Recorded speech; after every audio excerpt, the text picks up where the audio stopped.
লিটন কুমার দাসের ক্যাপ্টেন্সি এবং শামীম হোসেন পাটোয়ারির দুর্দান্ত ফিনিশিং এর বদৌলতেই টি-20 জায়ান্ট উইন্ডিজকে এক ম্যাচ হাতে রেখেই বাংলাদেশ সিরিজ হারিয়ে দিল। সেই বাংলাদেশ, যেই বাংলাদেশ টি-20 র্যাঙ্কিংয়ে 9 নম্বর দল, এবং কোন উইন্ডিজকে হারালো? যারা কিনা দুইবারের বিশ্ব চ্যাম্পিয়ন এবং বর্তমান টি-20 র্যাঙ্কিংয়ে 4 নম্বর দল। সো বোঝাই যাচ্ছে যে এখানে এক্সপেক্টেড হচ্ছে ক্যাপ্টেন এবং বাংলাদেশ টিমের সাইকোলজি। এখন আপনি বলতেই পারেন যে কেন আমি বলারদের ক্রেডিট দেওয়ার আগে লিটন কুমার দাসকে ক্রেডিট দিলাম।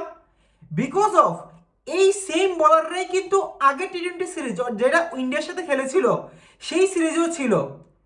কিন্তু ওই ইন্ডিয়া সিরিজটা যদি আপনি ফলো করে থাকেন তাহলে দেখবেন যে বলাররা শুধু ইন্ডিয়াতে গিয়েছেই হতাশা নিয়ে, এবং হতাশা নিয়েই ব্যাক করেছে। তাদের মধ্যে যে পটেনশিয়াল, তাদের মধ্যে যে স্পিড, একটা ব্যাপারও লক্ষ্য করা যায় না ইন্ডিয়া সিরিজে। কিন্তু আপনি এই উইন্ডিজ সিরিজে দেখেন বলারদের মধ্যে জৌলুস সব কিছু সেটা কিভাবে আসলো?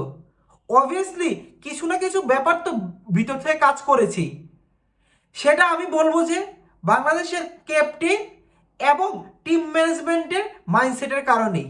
না হলে যেই বলারগুলো ইন্ডিয়াতে গিয়ে 297 রান দিয়ে আসে, সেই বলারগুলো 129 রান ডিফেন্ড করে ফেলে উইন্ডিজের ব্যাটিং লাইনআপের সামনে, Nicholas Pooran, Brandon king, Rovman পাওয়েলের সামনে। অর্থাৎ বলতে যাচ্ছে যে উইন্ডিজ টিমের সামনে, যে উইন্ডিজ টিম দুইবারে বিশ্ব চ্যাম্পিয়ন। তো আপনার তো বলারদের ক্রেডিট দেওয়ার আগে ক্যাপ্টেনকে একটা ক্রেডিট দিতেই হবে, কারণ ক্যাপ্টেনই মাঠে বলারদের চনমনে করে রাখে। এবং লিটন কুমার দাসের মধ্যে ওই ক্যাপ্টেন্সি ম্যাটেরিয়াল গুণটা দেখা গিয়েছে, যে বলারদের একত্রিত করে রাখা এবং বলারদের মাইন্ডসেট, মনোবল কখনো ব্রেক না করা। লিটন কুমার দাসকে আপনি ব্যাটিংয়ে যতটা ইচ্ছা সমালোচনা করতেই পারেন, এবং আমিও সেটা করি, কিন্তু আপনি ক্যাপ্টেন্সিতে তাকে ফুল মার্ক দিতেই বাধ্য। আপনি লিটন কুমার দাসের টি-20 ক্যাপ্টেন্সি মাইন্ডসেট এবং নাজমুল হাসান শান্তর টি-20 ক্যাপ্টেন্সি মাইন্ডসেট এই জায়গায় ডিফেন্ড করা যায় যে লিটন কুমার দাস কখনোই এই দুই ম্যাচে মনে হয়নি যে হারবার আগেই হাল ছেড়ে দিবে, বা বোর্ডে যতই কম রান থাকুক না কেন তার বলারদের সে ওইভাবে উৎসাহ দিয়ে গিয়েছে। এবং তার টিমের সকলকেই দেখা গিয়েছে যে পুরোটা ম্যাচ জুড়ে যে জিতার একটা ক্ষুধা আছে তাদের মধ্যে, যেটা আপনি আগের ভারত সিরিজেই পাবেন না, স্পেশালি টি-20 সিরিজে। তো আপনি লিটন কুমার দাসকে কেন ক্রেডিট দিবেন না ক্যাপ্টেন্সির জন্য? যতই আপনি ব্যাটিং নিয়ে সমালোচনা করুন না কেন, যতই আপনি লিটন দাসকে মোনালিসা বলুন, ক্রিকেটের আরো আর্টিস্ট বলুন, যাই বলুন না কেন, কিন্তু ক্যাপ্টেন্সি যে ছেলেটার মাথা আছে তা তো বলতেই বাধ্য। এবং এই প্রমাণ করে দিল যে উইন্ডিজের মতো বিশ্ব চ্যাম্পিয়নকে হারিয়ে, তাও আবার সিরিজ হারিয়ে। এখন ছেলেটার লক্ষ্য হচ্ছে যে কিভাবে হোয়াইট ওয়াশ করবে উইন্ডিজকে। এত গেল ক্যাপ্টেন লিটন দাসের কথা। এখন যদি আরেকজন প্লেয়ারের কথা বলতে হয়, সে হচ্ছে শামীম হোসেন পাটোয়ারি, ভাতকা কামাল। না, আসলেই সে ভাতের কামালই দেখাচ্ছে। মানে বাংলাদেশ এতদিন একটা ফিনিশারের অভাবে ভুগতে ভুগতে ভুগতে ভুগতে কতজনকে যে ট্রাই করলো, এই মাহমুদুল্লাহকে ট্রাই করলো, আজকে শেখ মেহেদীকে ফিনিশার বানায়, আজকে জাকিরকে ফিনিশার বানায়, কিন্তু কেউই ওইরকম ইম্প্যাক্ট পারফরমেন্স দিতে পারতেছিল না। শেষ পর্যন্ত শামীম হোসেন পাটোয়ারি দেখিয়ে দিল যে ইম্প্যাক্ট পারফরমেন্স কাকে বলে এবং রিয়েল ফিনিশার কাকে বলে। সাব্বির হোসেনের পরেও যদি বাংলাদেশ রিয়েল কোনো ফিনিশার পেয়ে থাকে, এখন শামীম হোসেন পাটোয়ারি সেটি। আজকেও ছেলেটা অলমোস্ট 206 স্ট্রাইক রেটে ব্যাটিং করেছে এবং 17 বলে 35 রানে একটি ম্যাচ উইনিং নক খেলেছে। দেখুন, কেন ম্যাচ উইনিং নক বলবো না, কারণ শামীম পাটোয়ারি কার সাথে পার্টনারশিপ করেছে? তানজিম সাকিবের সাথে, মানে একটা ট্যালেন্টেড ব্যাটসম্যানের সাথে। তানজিম সাকিব মাঝে মধ্যে রান করে দিয়ে যায় বাংলাদেশের হয়ে, কিন্তু সে তো ট্যালেন্টেড ব্যাটসম্যান, স্পেশালি সে একজন বলার, পেস বলার। কিন্তু তার সাথে একটাই 41-42 রানের পার্টনারশিপে সে পুরো ম্যাচটাকেই ঘুরিয়ে দিয়েছে এবং বাংলাদেশকে একটা অ্যাটলিস্ট কিছুক্ষণ লড়াই করার একটা পুঁজি এনে দিয়েছে। তো বাংলাদেশের জন্য বা বাংলাদেশ ক্রিকেট টিমের জন্য একটা বেস্ট ফিনিশার হিসেবে শামীম পাটোয়ারি যে আবির্ভাব হয়েছে, তা তো একটা বাংলাদেশের জন্য ব্লেসিং। উইদাউট শামীম পাটোয়ারি আজকে বাংলাদেশের ব্যাটিংয়ে কেউ বলার মতো স্কোরই করে নাই। এখন আপনি বলবেন যে এই যে মিরাজ 26 করলো, জাকির 21 করলো, এদের ইনিংস কেন বলতেছি না? ভাই, এগুলো টি-20 ব্যাটিং না। এখন আপনি যাই বলেন না কেন, এখন আপনি বলবেন যে এটা লো স্কোরিং গ্রাউন্ডেও আপনি কারোর মাঝে ওই ইন্টেন্টটা দেখবেন না, টি-20 ইন্টেন্টটা দেখবেন না এই ম্যাচে। তো আমি কিভাবে বলবো তারা ভালো খেলেছে? হ্যাঁ, রান এড করেছে 120 বলে, তো 120 করাই যায়।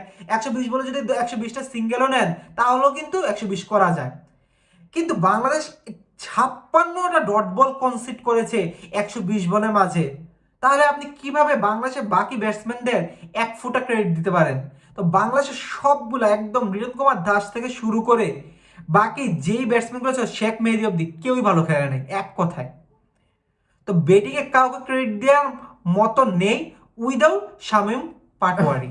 উইদাউট বোলিং সাইড, আপনি যদি বলেন ওপেনিং, আপনি যদি বলেন ওয়ান ডাউন, আপনি যদি বলেন মিডল অর্ডার, কোন জায়গায় বাংলাদেশের একটা পারফর্মার আছে বা রেগুলার পারফর্মার আছে? কোনো জায়গায় নাই। তো বাংলাদেশের এই যে বিপিএল আসতেছে, ওইখান থেকে অ্যাটলিস্ট দোয়া করি যে বাংলাদেশে কিছু ভালো মানের ব্যাটসম্যান বের হয়ে আসুক, নাহলে এই ব্যাটসম্যানদের হচ্ছে না। লিটন কুমার দাস আজকেও 10 বলে 4 রান, ক্যাপ্টেন্সি সে দুর্দান্ত করেছে, নো ডাউট অ্যাবাউট দ্যাট।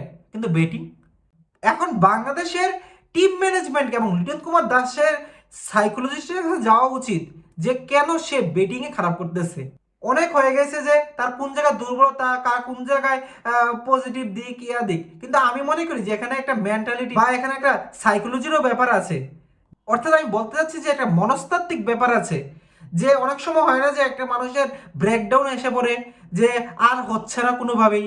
তো আমার থেকে লাগছে লিটন দাস ওই হীনমন্যতায় ভুগতেছে ব্যাটিংয়ে, তার ব্যাটিংয়ে আর ওই জৌলস দেখা যাচ্ছে না। তো বাংলাদেশের টিম ম্যানেজমেন্ট এবং লিটন দাসকে দেখতে হবে যে তার কোন জায়গায় সমস্যা হচ্ছে, নাহলে আর কত বাংলা ক্যারি করবে। এখন বললাম ক্যাপ্টেন্সি ভালো করে, তো ক্যাপ্টেন্সি ভালো করার জন্য তো একটা প্লেয়ারকে অলওয়েজ চান্স দেওয়া যায় না, অবভিয়াসলি তার কিছু রান দেওয়া দরকার। না হলে যে বাকি ব্যাটসম্যানরা খারাপ করছে, সে তার বাকি ব্যাটসম্যানদের কিভাবে একটা ওয়ার্নিং কল দিবে যে তোমরা যদি ভালো না করো নেক্সট ম্যাচে আমি আর তোমাদের সুযোগ দিচ্ছি না, বা নেক্সট সিরিজে আমি আর দেখতে পারবো না তোমাদের, এরকম ওয়ার্নিং কল কিভাবে দিবে? যেহেতু তাকে মনে হচ্ছে যে নেক্সট টি-20 ক্যাপ্টেন, সো তার খুবই দরকার যে ফর্মে ফিরে আসা। তারপর আজকে যদি সৌম্য সরকারের কথা বলেন, তাহলে সৌম্য সরকারও আজকে 18 বলে 11 রান করেছে। কিন্তু সৌম্য সরকারের আবার ব্যাড লাক, সে ইনজুরিতে পড়ে দেশে ফিরে আসবে, হাতে 5টা সেলাই লেগেছে। তো সৌম্য সরকার তো এই সিরিজে আর অ্যাভেলেবল না। তো সৌম্য সরকারকে আমরা বলতে পারি যে কনসিডার করতে পারি যে সে আগেও ভালো নক খেলেছে, তো আজকে একটা খারাপ দিন গেছে, তবে আমরা তাকে এই হিসেবে কনসিডার করতে পারি। কিন্তু তানজিদ তামিম আজকেও সে ফ্লপ। আজকে তাকে ওয়ান্ডারে নামানো হয়েছে যে একটু যদি কনফিডেন্স পায় ছেলেটা, কিন্তু আজকেও সে ফ্লপ। আজকেও সে 4 বলে 2 রান করে আউট, তাও আবার বোল্ড। তারপর মেহেদী হাসান মিরাজ, জাকের আলী এবং শেখ মেহেদী হাসান কিছু রান অ্যাড করে দিয়ে গিয়েছে বাংলাদেশের বোর্ডে। শেষ পর্যন্ত ম্যাচটাকে 129 রানে নিয়ে গিয়েছে শামীম হোসেন পাটোয়ারি, 17 বলে 35 রান করে 206 স্ট্রাইক রেটে, অলমোস্ট 206 স্ট্রাইক রেটে আর কি। যখন 130 রানের টার্গেট, তখন কে বলবে না যে উইন্ডিজ এই ম্যাচ জিতবে না? এটা একদম 99.99% বিলিভ করবে যে, বা এক্সপার্ট বলেন বা অন্য দেশের দর্শক যে কেউ বিলিভ করবে উইন্ডিজ এই ম্যাচ ইজিলি জিতবে। টি-20 তো উইন্ডিজ 130 রান করতে পারবে না 20 ওভারে, তা কি হয়? কোনো অবস্থাতেই পসিবল না। এই ইম্পসিবল জিনিসটাকেই, অর্থাৎ বাংলাদেশের দিক থেকে তো এটা পুরোই ইম্পসিবল ম্যাচ জিতাটা, ওই ইম্পসিবল জিনিসটাকেই পসিবল করলো কে? বাংলাদেশি বোলাররা। উইন্ডিজ যখন ব্যাটিং করতে নামলো প্রথম 2 ওভারও মনে হচ্ছে যে উইন্ডিজ এই ম্যাচটা ঠিক 13 বা 14 ওভারে শেষ করে ফেলবে, কারণ 2 ওভারে 19 রান 0 উইকেট। সো প্রথম 2 ওভার পরও মনে হচ্ছে যে শেষ, বাংলাদেশের আশা শেষ। তারপরে আসলো স্ট্রাইকে তাসকিন আহমেদ, এবং তার 1 ওভারে জোড়া 2 উইকেটে পুরো ম্যাচের মোমেন্টাম বাংলাদেশের পক্ষে নিয়ে আসলো। সেই 2 উইকেট যে কতটুক ব্যালেন্স করে দিয়েছে বাংলাদেশ টিমটাকে আজকের ম্যাচে, তা এক কথা যারা খেলা দেখেছে তারাই বুঝবে। 3 নম্বর ওভারে 2 উইকেট এবং ম্যাচের মোমেন্টাম পুরোটাই বাংলাদেশের দিকে। তারপরে 18তম ওভার অবধি কখনোই উইন্ডিজের দিকে পাল্লা ভারী হতে দেয়ই নাই যে বাংলাদেশ। আগের ম্যাচের ভয়ের নাম রববেন পায়েলকেও হাসান মাহমুদ ফিরিয়ে দিয়েছে মাত্র 6 রানে। আজকে বাংলাদেশে তাসকিন পেয়েছে 3 উইকেট, হাসান মাহমুদ 2টি, তানজিদ সাকিব 2টি, রিশাদ 2টি এবং শেখ মেহেদী হাসান 1টি।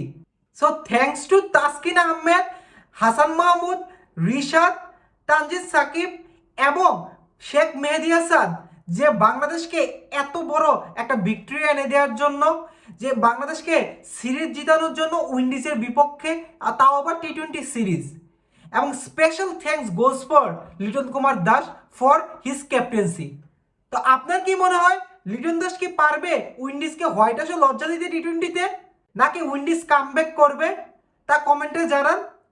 That's it for today. Thanks for watching guys.